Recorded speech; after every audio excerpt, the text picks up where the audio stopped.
House Leader. The bipartisan government funding bill before this body is imperfect but strong.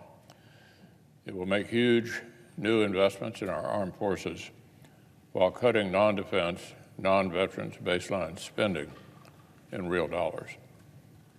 So let me say that again. The world's greatest military will get the funding increases that it needs, outpacing inflation. Meanwhile, non-defense, non-veterans spending will come in below the rate of inflation for a real dollar cut. This is a debate about American security, American service members, and American interests on the world stage. Month after month, year after year, competitors such as China are methodically pouring money and planning into upgrading and modernizing their own militaries.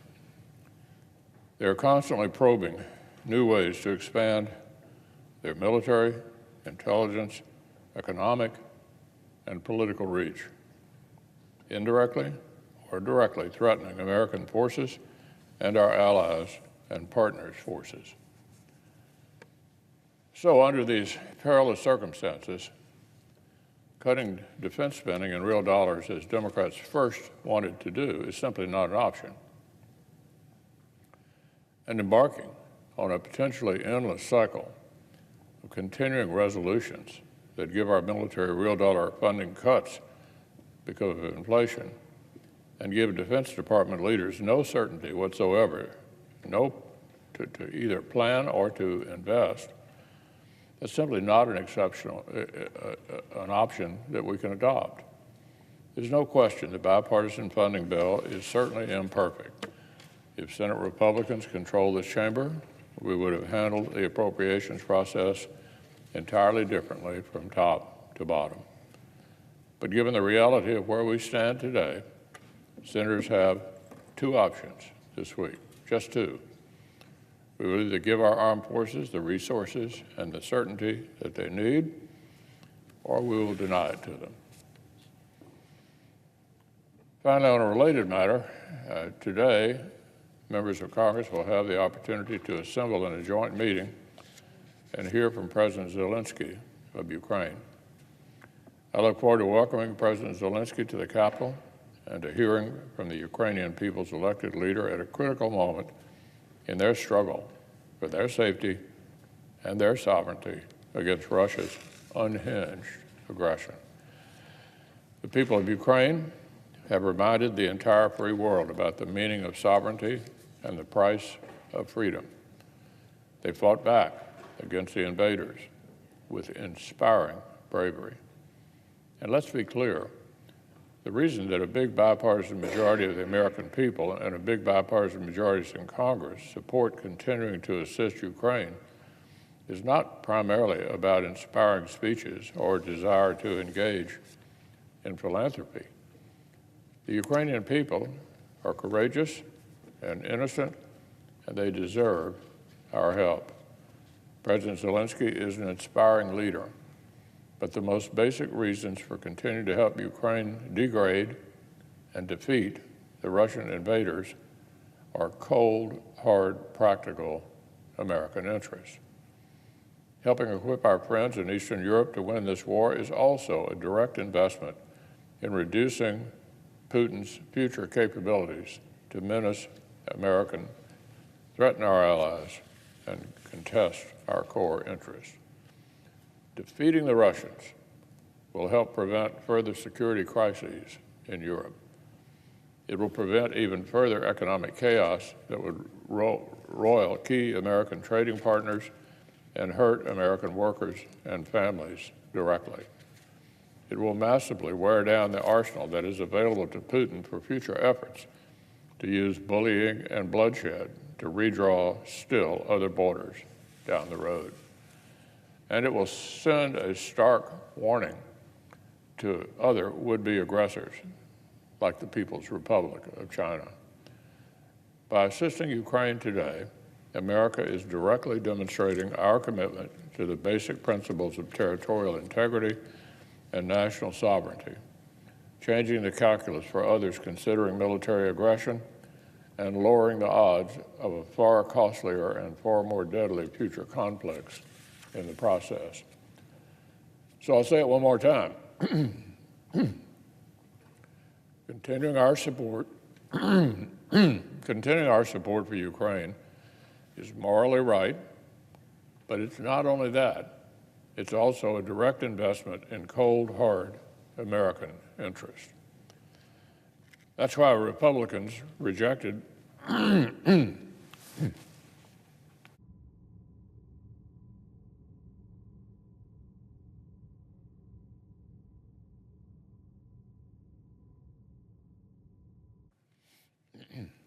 That's why Republicans rejected the Biden administration's original request for Ukraine assistance, because it was insufficient.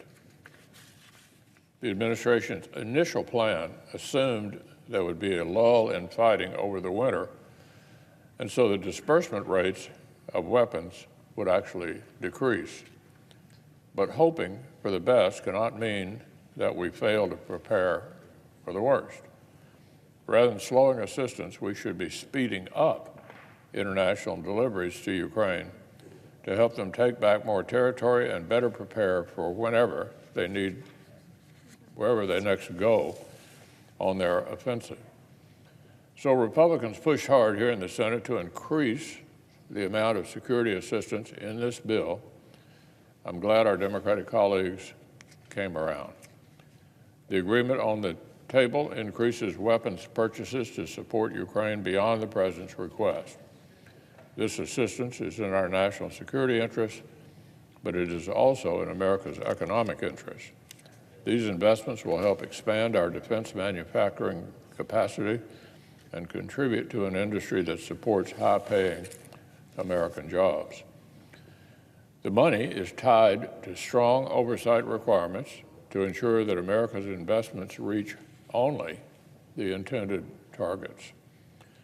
There has been meaningful oversight over our Ukraine assistance all along the way, including by 3 separate inspectors general and the Government Accountability Office. And if on top of that, last week's NDAA will put in place even further expansions in oversight, more in-use monitoring, and stricter reporting requirements. And, Mr. President, the oversight won't stop there.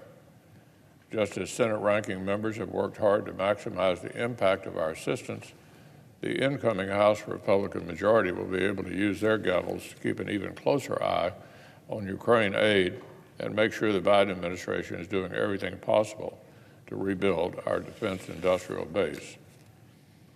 While America is uniquely capable of leading this effort, we should not and are not doing so all by ourselves. Vital Eastern Front allies and partners in Poland, Latvia, Lithuania, Estonia, and Finland have risen to the challenge of backing Ukraine in the fight against tyranny. So too have some Western European powers. And some allies across Europe deserve credit for changing course, making substantial investments in their own militaries, and starting to unwind years of neglect of national defense. But some other European allies have lagged behind. They can and must do more, both to stand with Ukraine today and to rebuild their own strength going forward. Finally, we all know that Ukraine's fight to retake its territory is neither the beginning nor the end of the West's broader strategic competition with Putin's Russia. Increasing the pressure on Putin's regime can and should be a bipartisan priority. That will take concrete steps, like sanctions with teeth, not empty symbolism. If our Democratic colleagues are serious about joining this effort, Republicans stand ready to expose Russia's long trail of wartime atrocities and meaningfully ratchet up the economic and political cost that Russia pays for its misdeeds. from Ukraine to Georgia to Moldova to the Middle East and beyond. These threats and atrocities require more than symbols and resolutions. They require concrete actions and consequences. The plight of the innocent people of Ukraine is offering the world the starkest, most painful, and most personal reminder imaginable that global security and national self-determination do not uphold themselves, that peace is far from inevitable, and freedom is far from self-fulfilling, that countries who benefit from global stability need to help deter countries who want chaos. But even against the barbaric horrors of a war they never asked for, even in the face of torture, executions, and inhuman attacks on infrastructure, and systematic terror campaigns against civilian cities, against all these things, against the cold fate that Putin has tried to deal Ukraine, we have seen the warmth of the Ukrainian people's spirits win out. Their love for their homeland, for their families, for their freedom. The United States Congress will be honored to hear the message that their courageous president brings to us on behalf of the brave citizens he represents.